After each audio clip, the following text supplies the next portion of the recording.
नमस्कार, daily update में आपका स्वागत है। मैं आपके साथ अंजलि। डेली अपडेट में देखेंगे आपको खबरें जिनका है आपसे सरोकार। आइए नजर डालेंगे आज की अहम खबरों पर। संसद की सुरक्षा में चूक पर एक्शन, 7 कर्मियों को किया गया सस्पेंड। संसद पर हुए हमले में सुरक्षा चूक के लिए जिम्मेदार 7 कर्मियों को सस्पेंड कर दिया गया है। सूत्रों के मुताबिक और अधिक लोगों पर कार्रवाई हो सकती है। संसद में हमले के मद्देनजर कड़ी की गई सुरक्षा। 13 दिसंबर को सुरक्षा उल्लंघन की घटना के बाद संसद में सुरक्षा बढ़ा दी गई है। मकर द्वार से केवल सांसदों को ही संसद भवन में प्रवेश की अनुमति दी जा रही है और भवन में प्रवेश करने वाले सभी व्यक्तियों के जूते उतरवाकर भी उनकी गहनता से जांच की जा रही है। श्री कृष्ण जन्मभूमि विवाद पर इलाहाबाद हाईकोर्ट ने सुनाया फैसला। परिसर के सर्वे को दी मंजूरी। श्री कृष्ण जन्मभूमि विवाद पर इलाहाबाद हाईकोर्ट ने गुरुवार को अपना फैसला सुना दिया है। हाईकोर्ट ने विवादित परिसर का सर्वे कराने के आदेश दिए। एक्ट्रेस जया प्रदा के खिलाफ गिरफ्तारी वारंट जारी। 20 दिसंबर को होगी सुनवाई। मुरादाबाद की स्पेशल एमपी एमएलए कोर्ट ने अभद्र टिप्पणी मामले में फिल्म अभिनेत्री और पूर्व सांसद जया प्रदा के खिलाफ गैर जमानती वारंट जारी किया है। 20 दिसंबर तक कोर्ट में पेश होने के आदेश है। 15 दिसंबर से महायोगी गोरखनाथ यूनिवर्सिटी राष्ट्रीय संगोष्ठी का आयोजन सीएम योगी करेंगे अध्यक्षता। महायोगी गोरखनाथ विश्वविद्यालय में 15 दिसंबर से 3 दिवसीय संगोष्ठी का आयोजन होने जा रहा है, जिसकी अध्यक्षता सीएम योगी आदित्यनाथ करेंगे। संगोष्ठी में वैज्ञानिक अपने अनुभव साझा करेंगे। सुप्रीम कोर्ट से लगा सत्येंद्र जैन को झटका। चीफ जस्टिस ने जमानत याचिका पर सुनवाई स्थगित करने से इनकार किया। आपको बता दें, आम आदमी पार्टी नेता सत्येंद्र जैन मनी लॉन्ड्रिंग मामले में आरोपी हैं। जेल में रहने के दौरान उनकी कई बार तबीयत भी बिगड़ी है। दिल्ली में आग ने फिर मचाया तांडव। वेयर हाउस में धू-धू कर जला करोड़ों का माल। दिल्ली के मैदान गढ़ी में बुधवार को भूटानी इंटरनेशनल प्राइवेट लिमिटेड में वेयर हाउस में आग लग गई। आग लगने से वेयर हाउस में रखा काफी सामान जलकर खाक हो गया।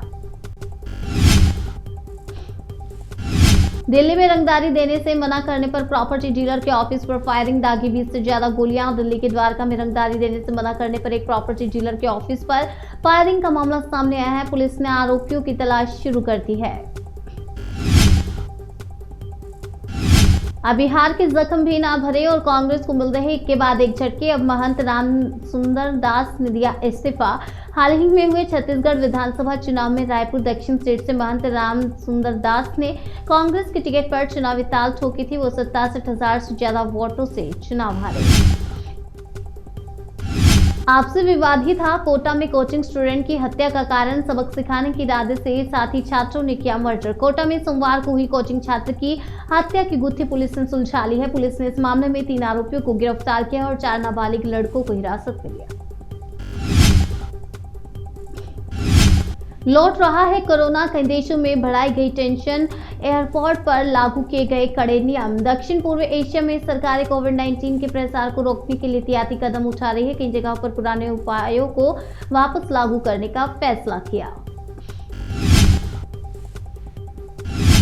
संसद की कार्यवाही में बाधा डालने के आरोप में 15 सांसद पूरे सत्र से निलंबित। लोकसभा राज्यसभा में भारी हंगामा। टीएन प्रतापन, हिबी ईडेन, ज्योतिमणि, रम्या हरिदास और डीन कुरियाकोस समेत लोकसभा के 14 और राज्यसभा के 1 सांसद को मौजूदा शीतकालीन सत्र से निलंबित कर दिया गया। मथुरा के शाही ईदगाह मस्जिद में सर्वे की मिली इजाजत। असदुद्दीन ओवैसी बोले, मुसलमानों के सम्मान को ठेस पहुंचाना ही मकसद। शाही ईदगाह मस्जिद का सर्वे कराने की मंजूरी पर एआईएमआईएम चीफ असदुद्दीन ओवैसी ने कहा कि मुसलमानों को लगातार निशाना बनाया जा रहा। खबर मध्य प्रदेश से। परासिया एमएलए की बहू ने फांसी लगाकर किया सुसाइड। परासिया एमएलए की बहू ने फांसी लगाकर सुसाइड कर लिया है। सुप्रीम कोर्ट ने आप नेता सत्येंद्र जैन की अंतिम जमानत 8 जनवरी तक बढ़ाई। सुप्रीम कोर्ट ने, आपको बता दें, आप नेता सत्येंद्र जैन की अंतिम जमानत 8 जनवरी तक बढ़ा दी है। बीजेपी के दावों पर जमकर बरसे अखिलेश यादव। शिवराज सिंह चौहान को सीएम न बनाने पर कही बड़ी बात। अखिलेश यादव ने इंडिया गठबंधन पर कहा कि हम सभी मिलकर लड़ेंगे और बीजेपी को सभी 80 सीटों पर हराएंगे। यहां अगर बीजेपी को सभी सीटों पर हरा दिया तो वह जरूर सरकार नहीं बना पाएगी।